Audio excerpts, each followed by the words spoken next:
football le psychologue du sport, Cédric Quignon-Fleuret, auteur du livre Devenir champion. J'ai découvert le basket avec vraiment la Dream Team. Et ça a été un peu comme un coup de foudre, hein, parce qu'on voyait à l'époque, il n'y avait pas d'internet, donc on ne voyait pas les matchs NBA, on ne voyait pas les joueurs NBA, c'était un univers qu'on ne connaissait pas, donc on a découvert d'un coup tout ça avec les meilleurs joueurs de tous les temps à la Dream Team. Comme beaucoup de jeunes, je suis tombé amoureux de ce sport, et puis dès que j'ai eu l'opportunité de travailler avec ce sport, j'ai essayé de travailler avec ce sport dans le cadre de mon métier.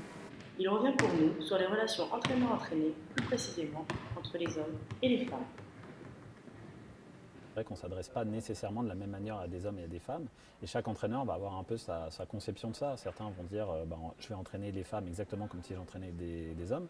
Et puis très souvent les entraîneurs qui vont avoir plus d'expérience vont faire une vraie nuance.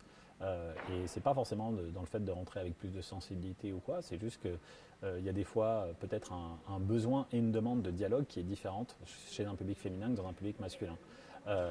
D'une manière générale, alors c'est forcément un peu caricatural, mais d'une manière générale, les femmes sont plus en demande d'explications, de dialogue, de mots sur un certain nombre de difficultés, là où, encore une fois de manière caricaturale, les hommes peuvent être un petit peu plus, on va dire, ours, surtout dans les sports de combat, avec vraiment un besoin de directive et pas forcément toujours un gros désir de communication. Donc il y a une nécessité d'adaptation pour moi dans ce qui est de l'ordre aussi de la communication avant tout.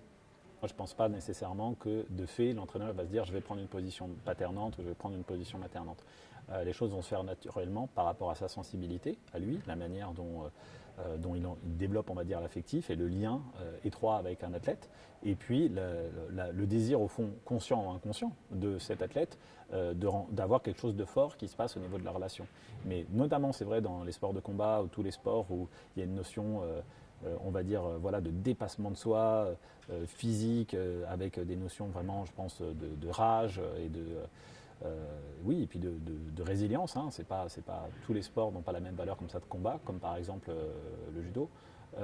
Il y a souvent des liens qui se créent parce qu'il y a un besoin de confiance en fait, qui devient très important. Et quand les besoins de confiance, de relations, de communication deviennent très importants, forcément, il y a un décalage d'âge et il y a un transfert naturel qui se fait entre des figures, on va dire, paternelles, c'est-à-dire qui peuvent être un peu comme ça, qui font figure de guide, et puis un athlète qui cherche aussi à un moment donné un certain nombre de directions. Donc la plupart du temps, ça se fait naturellement. Je pense que la question n'est pas de savoir si c'est souhaitable ou pas, c'est un processus qui se fait naturellement la plupart du temps. Et effectivement, il y a une certaine distance à garder pour que chacun reste à sa place et qu'il n'y ait pas une confusion des genres, quoi.